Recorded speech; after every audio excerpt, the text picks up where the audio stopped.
What's going on, guys? Welcome back into the Fantasy Slant, brought to you by Pro Football Focus. Guys, I am filling in for Moore tonight. I'm not nearly as funny as Moore. Moore is, I think he's one of the funniest people that I know. Like he's one of those guys with his quips. Like he's always got something in his back pocket waiting to give you. But I'm joined by the usual co-hosts here. We have Brandon, Marianne, Lee, and Dan Schneier.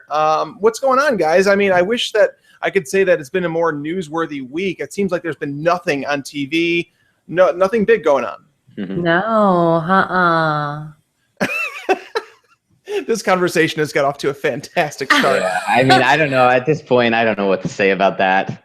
Oh no, it is what it is. You know, there's nothing to say. It just has absorbed everything on the planet. It really did. I kind of took the day off of Twitter. I am actually right there with you. That was a good move. Yes, I just logged on to basically just check my messages, and it was something. It was something. I'll answer your questions tomorrow. Sorry, I love you, but bye.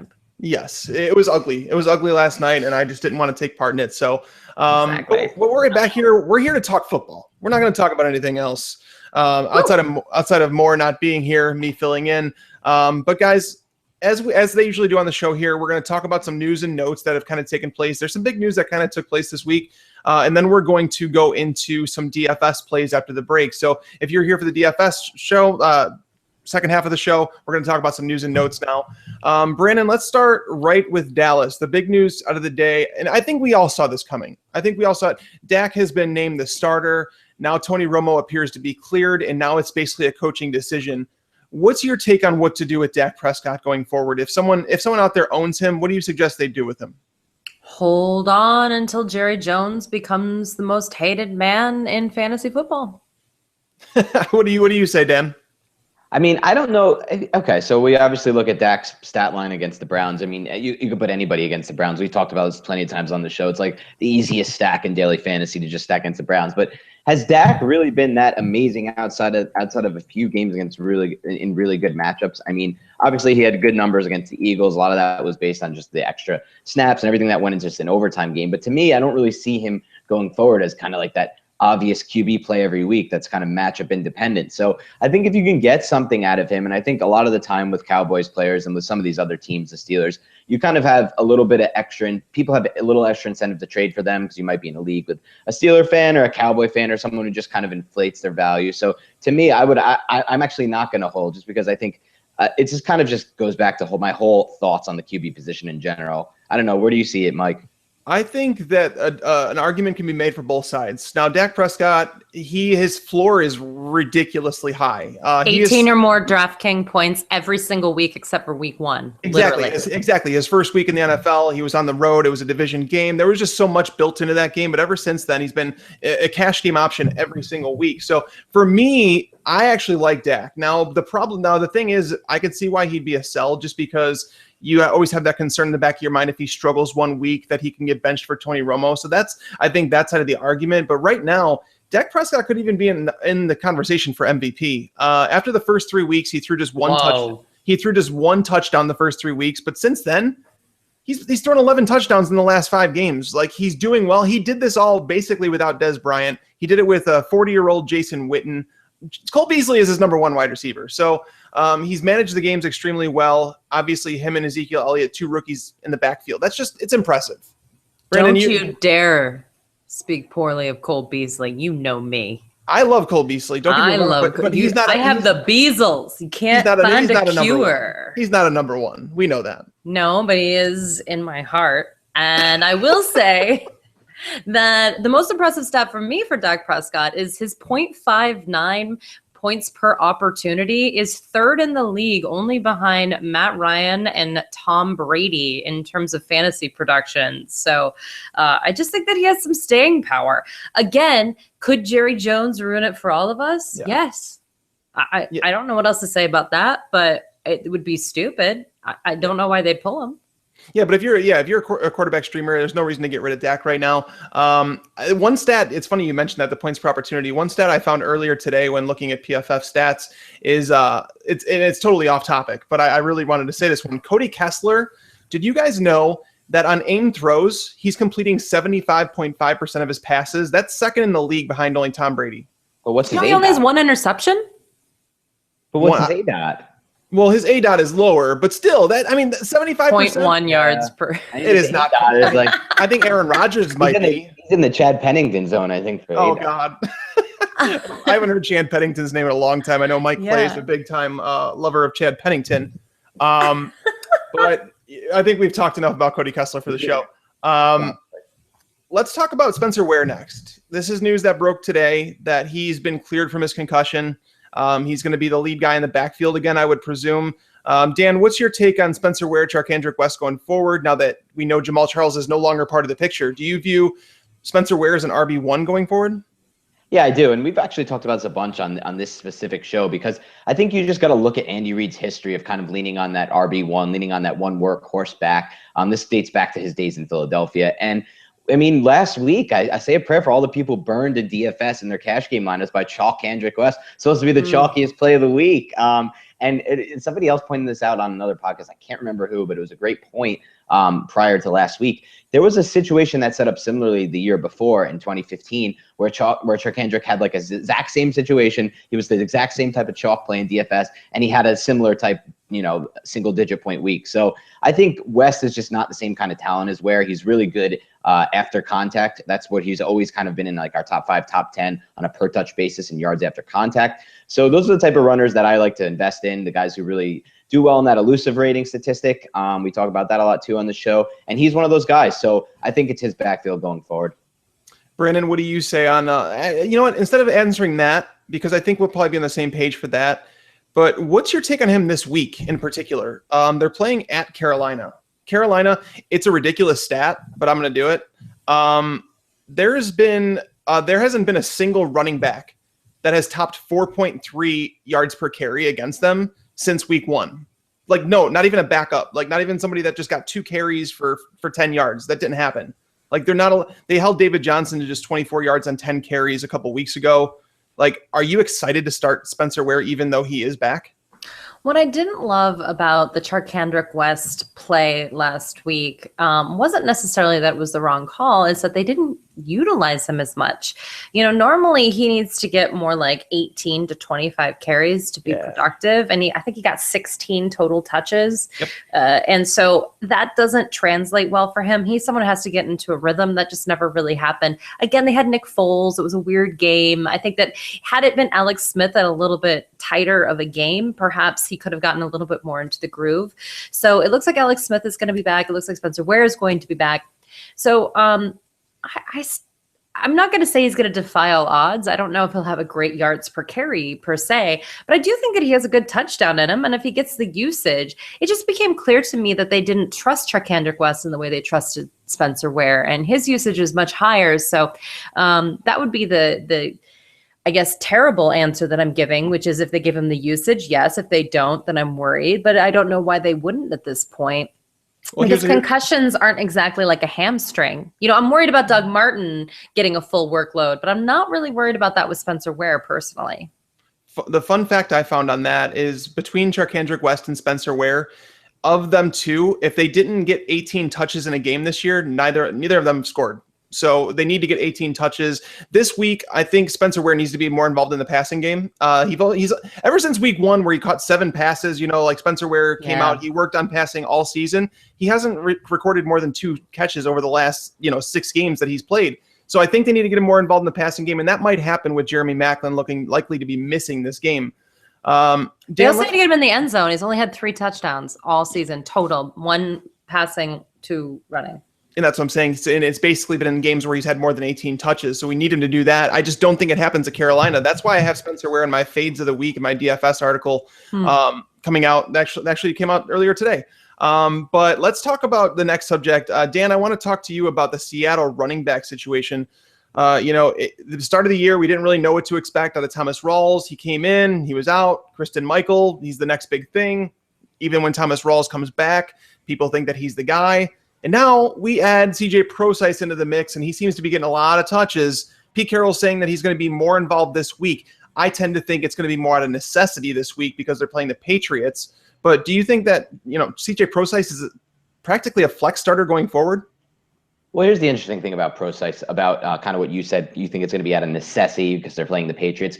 Last week, it wasn't really game flow dependent with Procise. He had more snaps than Michael, and they were ahead for most of that game, obviously after the first drive or so. But so, I mean, I think that it may just be the type of thing where Christian Michael really hasn't been good this year. Like, he had that amazing preseason. He has scored a couple touchdowns for them. I mean, a few touchdowns for them, obviously, and that's kind of inflated his fantasy points. But on a per carry basis, he hasn't been that great. And it's really tough for me to get super excited about a running back behind that offensive line. I mean, you watch them block, and it's just like it's mayhem every single play there. It seems like guys are getting thrown back into the backfield. They have our worst ranked run blocking unit in the entire league, and that's obvious. I mean, if you just watch them play. So for me, I'm not going to get too excited. But I do think that the Christine Michael era is officially over. I really do. I think once Rawls gets back to the mix, he runs a different style for them. Like, just watching them, just as kind of, I know people don't love when you go off the script with the statistics and everything and just go by what you see. But from what I see, I think Michael runs behind that line,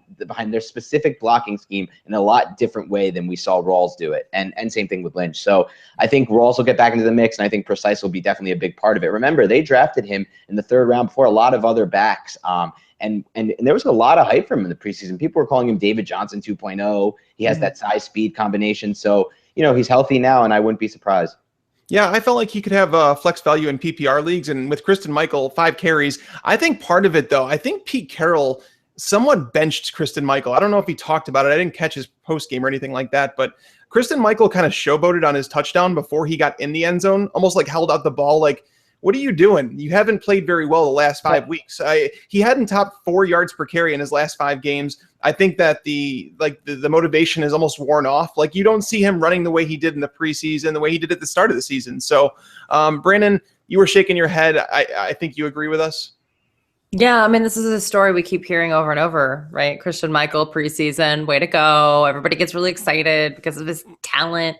I just hate the talent argument. They're all talented. They're in the National Football League. I want to see how they play in games, in pads, get it together. There's nothing worse than the t-shirt and shorts talent that we all get excited about in the OTAs. That drives me absolutely bonkers, Nelson Aguilar. But I will say, though, I just want to be clear. Thomas Rawls is practicing finally.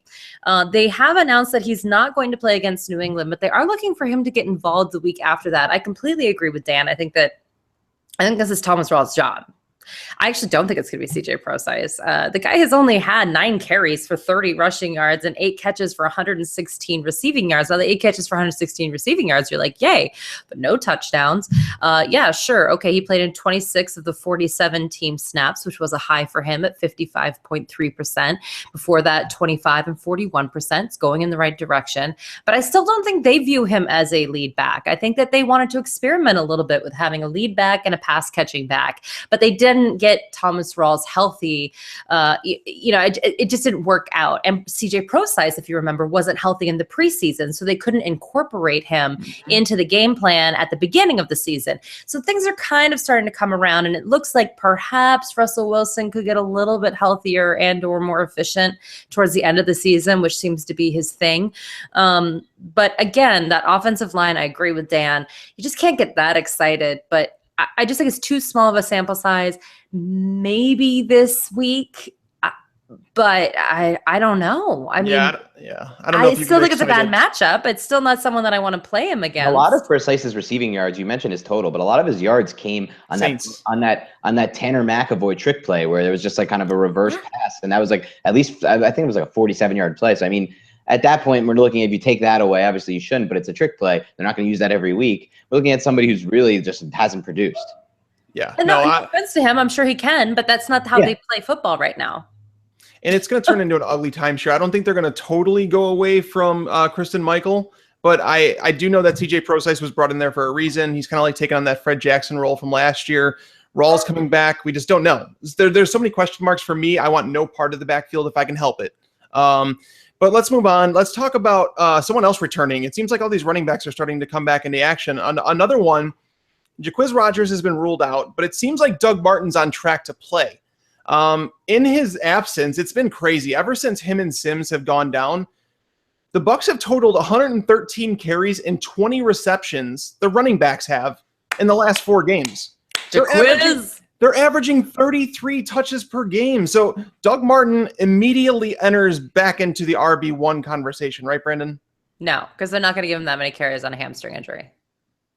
He's been out too long to give him that many carries on the first week back with a hamstring injury, don't you think? I mean, that just seems like coaching 101 to me. I think he's a running back one the second week he's back, maybe, or once they realize that. I still think that they're going to ease him in just a hint. I don't think he's going to get 33 carries. That's all I'm saying. I would probably still play him as an RB1 this week. That's fine. But I mean, I don't think we can think that he's going to get that kind of volume. Jaquiz, they were going to give him that volume because they needed the yards and they didn't care. You know, Doug Martin, they signed to a contract. They don't want to hurt him again. I just think that this is going to be a little bit different than what we've seen recently. And maybe I'm alone on that. I'm just using injury logic here. But you're right. Absolutely. Jaquiz was a beast. He was a fantasy goldmine for those of us that picked him up and plugged him in because we were desperate. So I know I have Jaquiz and Doug Martin in the league. I will plug in Doug Martin happily, but I'm not expecting 33 carries for him in this game. I wouldn't expect 33 carries like right out of the gate, but I think I don't know if it would be realistic. Dan, what do you think? Do you think that Doug Martin could come out and get 16 touches in his first game? Because they have been taking it slow with him. You know that they pulled him back after he re-aggravated it. I mean, it's tough to say that you don't want to play. So in a redraft league, I think you have to play Doug Martin, right? Sure. I think 100% in a redraft league, you're playing him. And I actually, for me, he's in play in tournaments for daily fantasy. I would never play him in cash, but he's in play for tournaments just because of what you were talking about. I mean, I think this offense, the way it worked with Dirk Cutter and that I think he realizes that, you know what, Jameis is not all totally there yet in his second year. He's throwing a lot of passes high. He's off on a lot of throws. Like you watch those games and Evans is open a lot and he'll wildly overthrow. And the easiest way to help a young quarterback trying to get his groove and trying to really establish himself is with a running game. And I think that's what we saw with Chris Rogers, like you talked about all those touches. And like you said, you mentioned this a few seconds ago, before this week, even before this week when he is practicing, Cutter said like, oh yeah, he's not going to go this week, but you know what? We're expecting him back for week 10. And then everything's kind of played in that favor, trying to work in that action. Okay, now he's practicing. Everything's on track, on schedule. So you know what? For me, definitely redraft. You have to play him. And then I may have him in a couple tournaments just because I think there's so much upside based on what you talked about with just like the fact that you're just buying the potential for so many touches there. I love if it. everything goes right. And 16 touches is very different than 33. Oh, well, That's yeah, half. but I mean, 16 and still like if I was guaranteed 16 touches out of Doug Martin this week, I'd play him in cash. For sure. But that's the thing. But then you get the chance of the Jeremy Maclin situation where he comes back, he re-aggravates, and you get your big zero, and that's why I don't play him in cash. Exactly. That's why you wouldn't play him in cash. That's what I'm saying. If I was guaranteed it, I would do it. Yeah, well, of course. Yeah. You know what's crazy? I was going through numbers today, and I looked at Jameis Winston. Do you guys know that if you remove the 2 games against Arizona and Denver that he played, he's thrown 16 touchdowns in 6 games and just 3 interceptions? Wow. I don't think people realize, like, he's very good. Yeah, considering the lack of options he has, like Mike Evans is like all he's got, and Mike Evans is. Blame that on him just per se. I think he's a young quarterback. Occasionally, and they just want to take some pressure off of him. Oh yeah. But the problem is Mike Evans has less than 2 yards after the catch. Mm-hmm. Right. He's giving him 0. I mean, it's all Jameis's own yards. It's unbelievable. It's the opposite of Matthew Stafford, where it's all after the catch. It's unbelievable what they're doing on the opposite side of that. Mike Evans is like, oh, cut the ball. I'm going to sit down. And to be fair, he's like 5 yards tall. So if he just falls, it's still effective. Hey, I'm playing Mike Evans everywhere on the planet. Don't get me wrong, but he definitely is not running after the catch. Let's just put that nicely.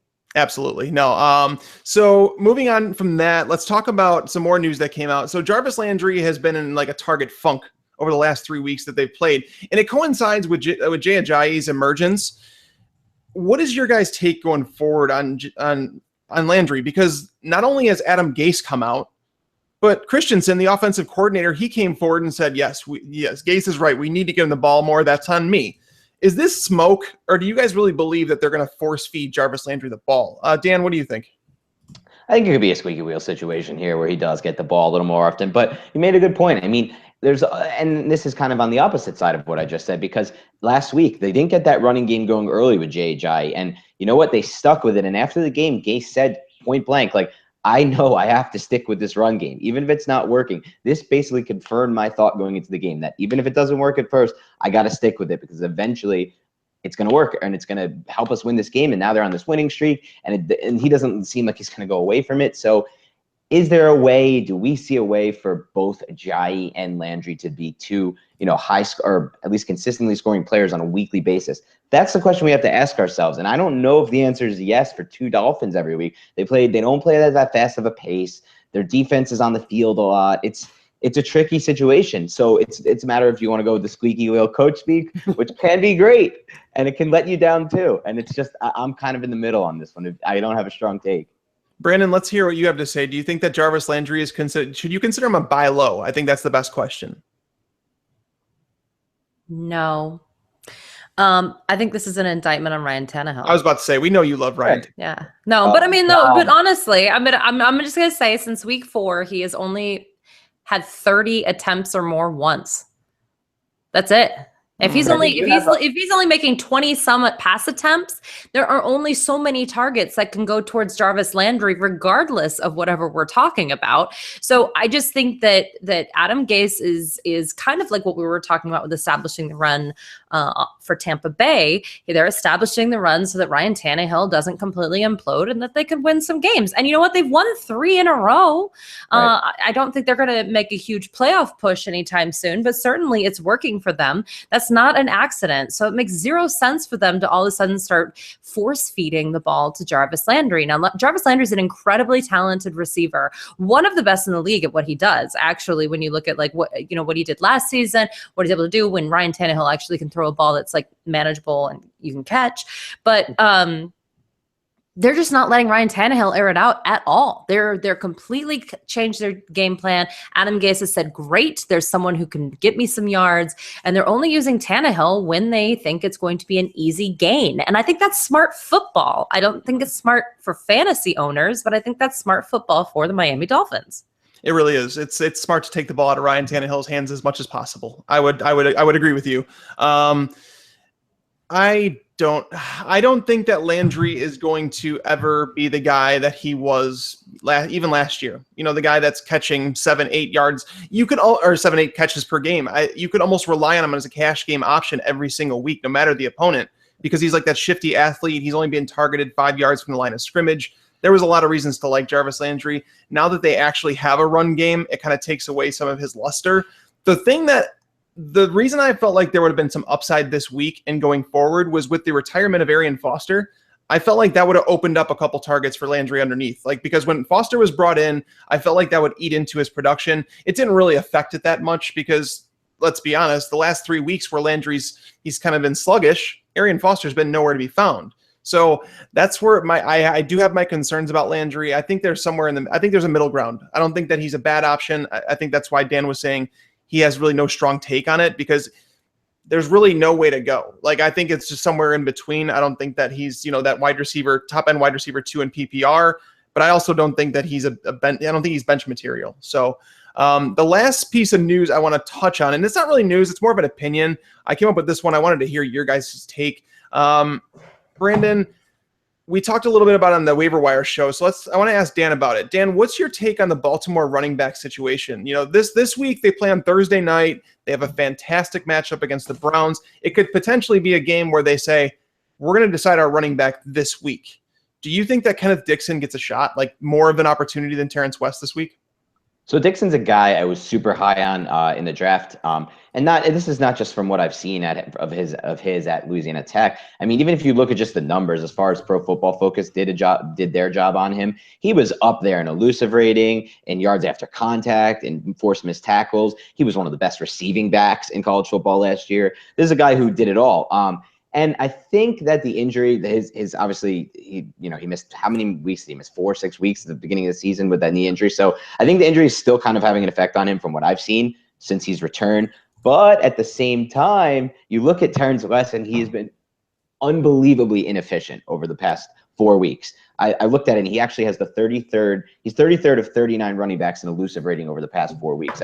I talked about him as somebody you should really sell in my buy-sell column, as somebody you should sell, because for that exact reason. And now you're looking at it, and they're starting to creep up. They're starting to give more snaps to Dixon, like you just mentioned. So I think, if he is over that injury, we're going to see it, and it's going to be boom, we see it right then and there, just 1 or 2 runs, and it might be too late at that point. So I think you kind of got to read the tea leaves here and see that they're kind of not happy with the production West has given them the past 4 games. And it's kind of one of those situations where you want to buy before. It's a little bit of a risk, but you want to buy before it becomes too late. You and I are in sync on this one. A couple weeks ago, before they played the Jets, I said that Terrence West was a sell high for me. I feel like they want Kenneth Dixon to win this job. And I'm right. I actually have my notes right there. Terrence West has broken 4 tackles on his last 120, on his last 46 carries. Like, he's not getting it done. This past week, I know that the stat sheet doesn't show great numbers for Kenneth Dixon, but he broke 3 tackles on 9 carries. So he's breaking tackles. He runs angry. Like, let's just be honest here. He's a more physically gifted player than Terrence West. Terrence 100%. West, he's been on 3 teams the last 3 years for a reason. Has he played well for a guy that's come off the street? Yeah. But at the same time, Harbaugh wants a workhorse. He doesn't want to split this backfield. There's a reason he cut Forsett. I just believe that this is the week. And if you're looking for a crazy off-the-wall tournament option, I think you could maybe throw Dixon in there just to get some small exposure. His cost is nothing. And he was actually in my fantasy stock market this week as a buy. So I'm right there with you. I think you should buy before the storm. And my DFS bargains article. There we go. All 3 of us are writing about this. Look at that. Look at that. Well, he's at the running back minimum on Yahoo for people that are playing DFS on Yahoo. He's 41st on DraftKings and 57th at 4,600 on FanDuel. That's pretty crazy when you consider these going up against the Browns. This would be the perfect week for them to put him out there, get him a lot more work, because it could build his confidence, right? I mean, this is where he can get more yards and a touchdown and get used to that pace of the game without it being so intimidating. Sometimes that's the whole thing, right? Is that he doesn't seem intimidated. So I'm not quite sure why they're pausing, but maybe that's it. So this just seems like the perfect matchup. After that, they're at Dallas and Cincinnati, but then it's Miami, at New England. They're going to need to really use this week to get him involved if that's what they want, because then the schedule gets a little hazy. So it does. I'm hoping. Yeah, no. So that the trifecta, you got it. Don't play Kenneth Dixon in cash. Don't do that. Don't beat that guy. But I think he's a tournament option. I think he's got upside. If he gets 15 touches against the Browns, he can make it happen. And it almost minimum cost. So I'm glad that we're all in sync on that one. But before we move on to our DFS plays, let's get a word from our sponsors. All right, guys. So the second half of the show, we're going to talk about some DFS plays as they do every single week here. So I'm not even going to steal this from them. I'm going to go to Brandon first. Brandon, let's talk about a quarterback. Give me a quarterback that you like in DFS and one that you don't this week.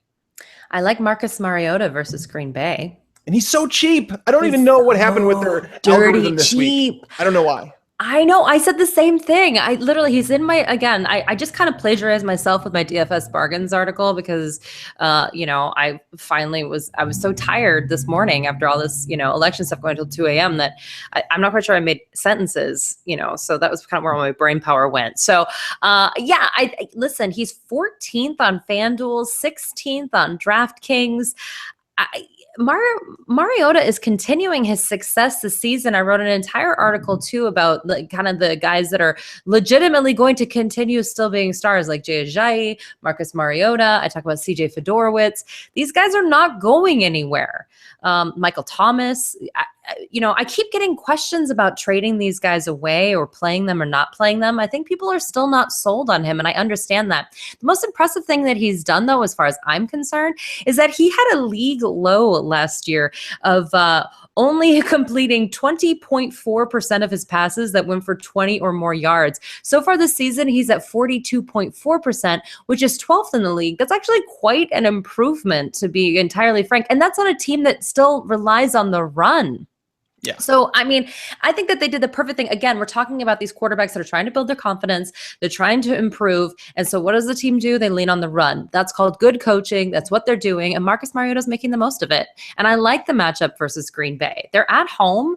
I just think this is the right time to play him. Yeah, no, that's the thing with me is I'm right there with you. He's in my locks article. He's in my locks of the week. And what I do in that article is I try and find the player that at each position who I like for as cheap as I can get, while considering them a lock for production. And Mariota's in there. He's the number one fantasy wide receiver or fantasy quarterback over the last 5 weeks. Yeah. It's ridiculous.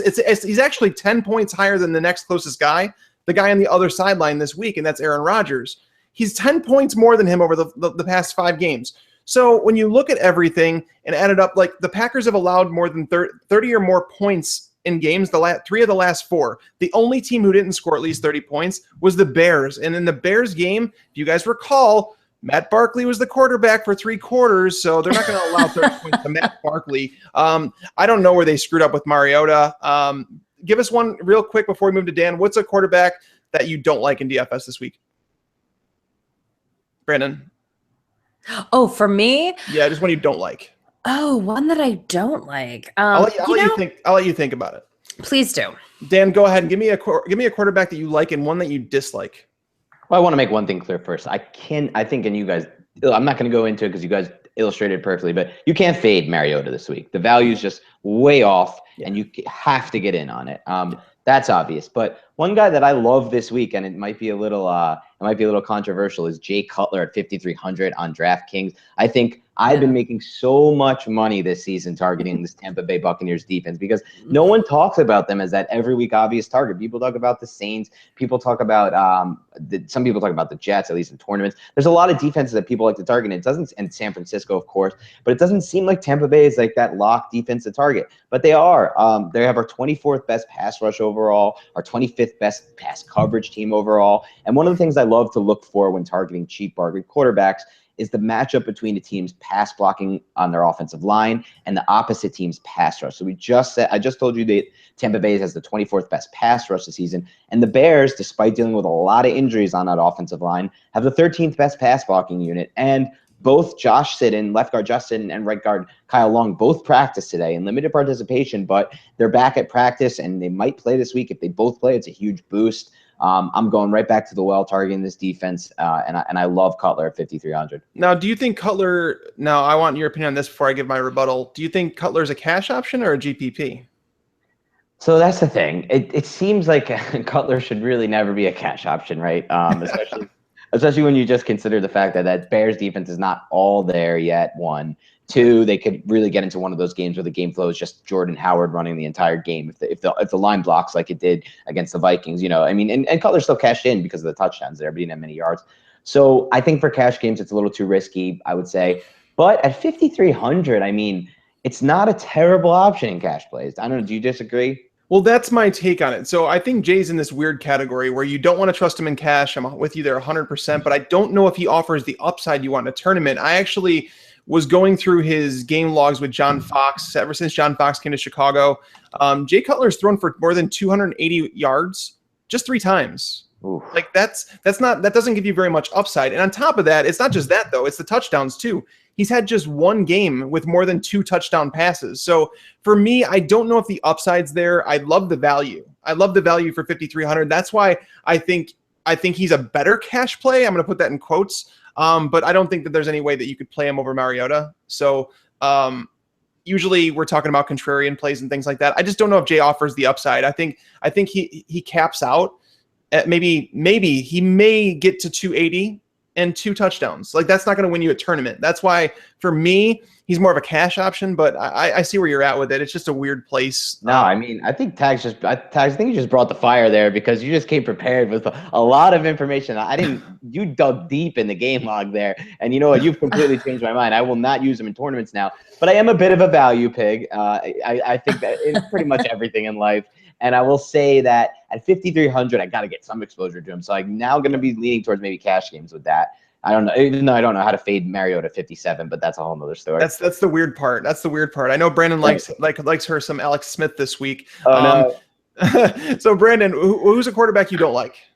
I don't like a lot of these sleeper guys like at all, but I will say that, I was encouraged by Russell Wilson last week. I don't love him traveling east and playing at Foxborough. And I think that there are going to be some people tempted by that rushing touchdown and him scoring over 200 or over 25 fantasy points in almost every single format last week.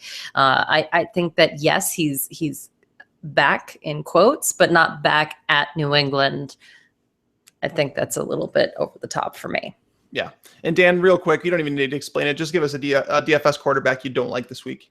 Yeah, I think there's going to be a lot of people in on tournaments for Carson Palmer just because of the matchup with the 49ers off the bye week at home. And I think Carson Palmer's been the biggest trap of the season, and I'm not falling for it again. That's the weird part with I me, agree. man. I kid you not. I was looking at Palmer today, and I was like, should he be consideration for my locks of the week? And the reason I said So that, obvious. like, he really is. You look at the over under the game, like, I think the Cardinals their implied team total is over 30 points this week. Like, so I looked at that and I'm like, oh wow, they're favored by 13 points. I'm like, I really want to play Carson Palmer, but you're playing David Johnson. Like, I don't really 100%. I don't care what you have to do in your matchups this week. You play David Johnson. Like, he should be 100% owned against the 49ers. Like, there is no ifs, ands, or buts. Just play David Johnson and figure the rest out on its own. Like, I don't care if you have to put Mohamed Sanu as a wide receiver. Just do it. Yeah.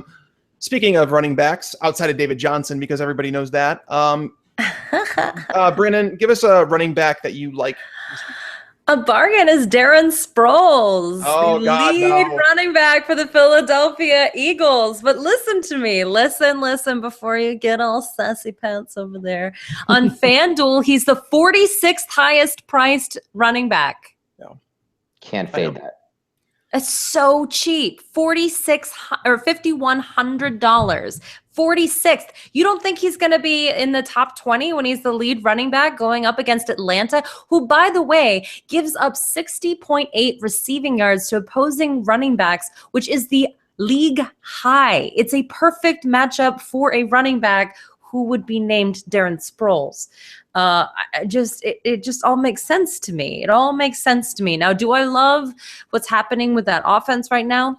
No, I don't. But I will say that they're pricing Philadelphia like they're not doing what they're doing. But when it comes to fantasy production, they're just so cheap and they're outproducing their price tags. Jordan Matthews is the same way, actually, especially if you look at his last 2 games of production. It's actually gone up quite a bit. They're starting to get him much more involved. So, like I had said, after that loss to Dallas, they are finally letting Carson Wentz, run around a little bit. It's some of it's successful, some of it's not, but that's how you learn.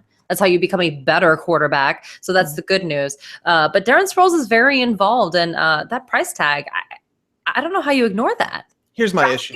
33rd. Okay, I'm gonna need to state my case here for Darren Sproles and the fact that I don't like him. I know, like, back in, like, we have this stuck in our mind that Darren Sproles is the receiving back that he was in San Diego, that he was in New Orleans, but he's really not. He's not that anymore. There's been just one game this year where he's totaled more than 24 yards receiving. Like, I had to double check that with my own eyes, like, to think, really? Because, like, we all have it programmed in our mind that Darren Sproles, all he does is catch passes, and now he's getting 15 carries a game. I don't really believe that. The game that he actually went over 24 yards receiving was the one against Pittsburgh. And if you guys remember that game, it was this little swing pass. It was a broken play where Carson Wentz made a fantastic play. And I think it was like a 60-yard receiving touchdown. That is the only game this year where Darren Sproles has gone over 15 PPR points. So for me, I'm not in love with Darren Sproles. I am, however, I love how you mentioned Jordan Matthews. I'm going to talk about him in a minute. But first, let's get over to Dan. Dan, give us a running back that you're playing maybe as a contrarian play and not, on everybody's list. Okay, maybe a contrarian play. So for a contrarian play for me, this is a tough one for me. I got a lot of weird plays I like this week. I'm going to say, as far as tournaments go, a guy I really like in tournaments is Paul Perkins on the New York Giants. He's 3,500 on DraftKings. He's 45 on FanDuel. He's super cheap.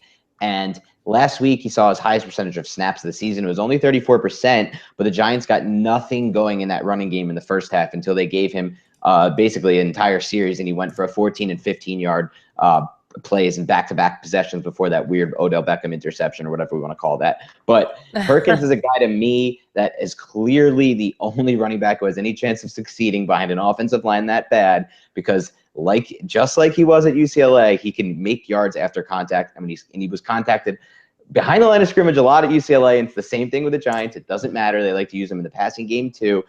He started the game off 7 carries for -1, and then he turned his stat line around, got almost up to 5 points on very limited touches. I think the deal with Perkins to me is that it's going to be a hot hand approach. They're looking for anything they can do to get that run game going. And if he starts off strong or if he starts off fast, I don't think they're going to go away from him for Rashad Jennings. I really don't think so. So I think there's so much upside there, especially against the Bengals defense that really hasn't played as well as it has in past years. They're injured in the secondary. They don't have that same edge rush. So to me, it seems like a really nice high high upside play, high ceiling play. But obviously the floor is super low, so keep that in mind. We've got a good dynamic here. And I say that because we all agree on a lot of things. And one thing I do know that a disagreement would have just came up with Brandon, because Brandon, we talked about this in the waiver wire show, and Brandon made the case that the only reason that Paul Perkins is not going to be able to take over as the 3-down back there is because he's not pass blocking, and that Rashad Jennings does pass block pretty well. So, but we're talking about a tournament option as a contrarian play, that a guy that's trending up in snaps. I like it. I do like it. Well, it's very different to do a waiver wire show than a DFS show. 100%. Because, like, yeah, of course, like he's a dart throw for a tournament. Gorgeous. But do I want him on my season-long fantasy league and spend my waiver wire and fab money on him and think that he's going to be a starter every week? And maybe, but we had other options. So, but yeah, no, I agree. I think, listen, they need something to happen in that backfield. And let me say something. She's 100%. And let me just say this, as somebody who covers this stuff like daily, she is 100% right. Jennings has been top 5 in pass blocking through the first half of the season. Yeah. Paul Perkins was a bad pass blocker at UCLA. And the only reason he didn't play more in the first half of the season is because of pass blocking. McAdoo said it. Mike Sullivan, the offensive coordinator, said it.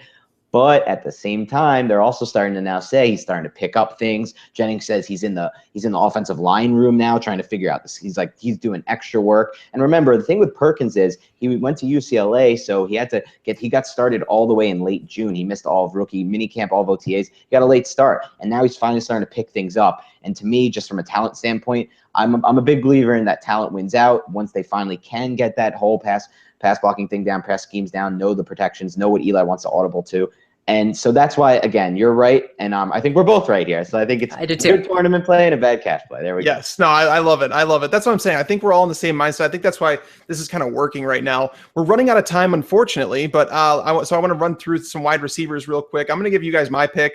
My pick for wide receiver of the week that I think is going to be a little bit under-owned in tournaments. I think he's a cash play. Kelvin Benjamin. Love him this week. Love him. The Chiefs, I will tell you this. The Chiefs have allowed just 4 touchdowns to tight ends over the last year and a half. So when you're looking at Greg Olsen, he's probably a fade to me this week. If he catches 1 touchdown, that's considered a good game against the Chiefs. So when you look at Cam Newton going up against a Chiefs defense that's allowed 13 passing touchdowns in the last 5 games, I'm going to lock in Cam Newton at home for 2, maybe 3 touchdowns. Kelvin Benjamin, this is the first time in his career where he's gone 4 games without a touchdown. I love Kelvin Benjamin. I think this could be a 2-touchdown game for him. That's my pick at the wide receiver position. I do like Jordan Matthews quite a bit, but we're running out of time. Brandon, give us a wide receiver that you are going to have in every single lineup. Every single lineup? Every single lineup. Oh, my. I guess Antonio Brown, depending on Roethlisberger throughout the week. But I will say, though, pay attention to the injury report for the cornerbacks of the Denver Broncos. The Saints are playing at home. And if they continue to do this bizarre Calvin Harris Jr. or Chris Harris Jr. on the outside instead of in the slot, kind of bizarre defense that they had to pull out because Aqib Talib was hurt. And, actually, so was Kayvon Webster. So if those two are both still out. Kayvon Webster did practice today, although he has a hamstring injury, so that goes in and out. Talib didn't practice again today, you guys, with that back injury. If he's out again, I think that some Saints are going to come through, and I love Michael Thomas. I love Michael Thomas, and I understand that play. Me, the contrarian play in that game would be Breeze stacking him with Fleener. I don't know why. It's a weird feeling. I would stack with Willie Snead if Chris Harris isn't going to be in the slot. Exactly. If Chris Harris is going to be outside, I actually said that earlier this week. I said that Willie Snead is going to go off one of these weeks, and he's going to be 2% owned. He's going to have 80 yards and 2 touchdowns. And it probably won't happen against Chris Harris, but it's going to happen soon. Dan, what about you? What's a wide receiver that you'll have in every lineup? And Antonio Brown, I love him this week, by the way, Brandon. But if I'm paying up for David Johnson, I can't seem to fit Antonio Brown in there too. You got to get some scrubs in there like Alex Smith. That's what you got. That's when you get Paul Perkins. That's when you get a tournament play right there. Yeah. Yeah, Paul Perkins. Right. I love it. Love it. But yeah, and I actually will start by saying I'm actually with Brandon on the Antonio Brown thing. I have a strong take on that game. I think the Steelers are going to whoop the Cowboys, but that's for another podcast. But my play I'm playing every week in every lineup is Alshon Jeffrey at 6,600 on DraftKings. I don't understand. They're not pricing him up. Again, amazing matchup. He has Jay Cutler back. That's pretty much all he needs. Even last game when there was really no opportunity for him to do anything, Cutler's like, all right, we got one more drive. We're putting the pedal to the metal on offense, and then we're just going to sit it down and run the rest of the game. Alshon, you're getting your touchdown. And he fed him it. He fed him his touchdown. And I think it's a 2-touchdown week for him this week. Alshon should have had 2 touchdowns in that game. I watched the game. I'm a Bears guy. He hit him in the head. He hit him in the head. Yeah, I saw that. Oh, God. However, I will say one of the people that's in all of my lineups, Zach Miller, because I think he's going to get one of those touchdowns that we're talking about. And again, that Tampa Bay defense, they've had. I'm not kidding you. This is crazy. Tampa Bay has surrendered 3 touchdowns to tight ends in the last 4 games. And next is Zach Miller. Yeah, no, I actually agree. I think Zach Miller's a fantastic play. I think you can consider him in cash. He's cheap. I think he's a solid tournament option too. What about you, Dan? So we went there. I want to talk about tight end. You talked about Antonio Brown. You liked him. You liked Alshon Jeffrey. Tight end. Let's talk about tight end. My pick, by the way, I'm just going to get out of the way. Zach Ertz. Zach Ertz is a fantastic play this week. I love him against the Falcons. Any tight end that has seen at least 2 targets against the Falcons has scored at least 8.8 DraftKings points. And when you're talking about a $3,700 salary, that's essentially like the minimum of what you're looking at. The only 2 players that didn't score that many points were against them because they only saw 1 target combined was Richard Rodgers and it was Jeff Hauserman from Denver, because that was when Virgil Green was hurt, John Phillips, whatever. They saw 1 target in that game. So the Falcons they're a dream matchup for any tight end, and Zach Ertz is catching up at the right time. Dan, what do you got in tight end? I like Ertz, but I'm going to use Ertz in my play because Ertz for me is my main piece of evidence for my play, and my play is Tyler Eifert. Entering last week, Zach Ertz had 150 yards total receiving on the season. He had 97 versus the Giants. This Giants defense is right back to where it used to be over the last few years, where they can't stop tight ends. They have issues at safety. They're down to their undrafted free agent rookie, Andrew Adams, who's actually played pretty well, but he hasn't done as well against tight ends. Same thing with the linebackers. They have never drafted a linebacker to cover tight ends. So they're back to that old Giants defense that can really get easily burned by tight ends. Ertz proved it last week. I think Eifert is just a money play this week. I like it. And they've been tough on wide receivers this year in New York. So For sure. AJ Green might have his hands full a little bit. So yeah, I like the call. Brandon, who do you got tight end? I don't think anyone's going to pay for him, but I love Greg Olsen as a contrarian play against the Kansas City Chiefs. That is definitely contrarian, and I would not. I'd like to wager on that. Can we do that? I mean, he's only had 5 or more catches and 52 or more yards in every single game, save 1, no matter the matchup. So I guess so if you want to wager on it. But I just think that tight end production is so shoddy that I still feel like he is a solid cash game play, and I think you can work him in actually.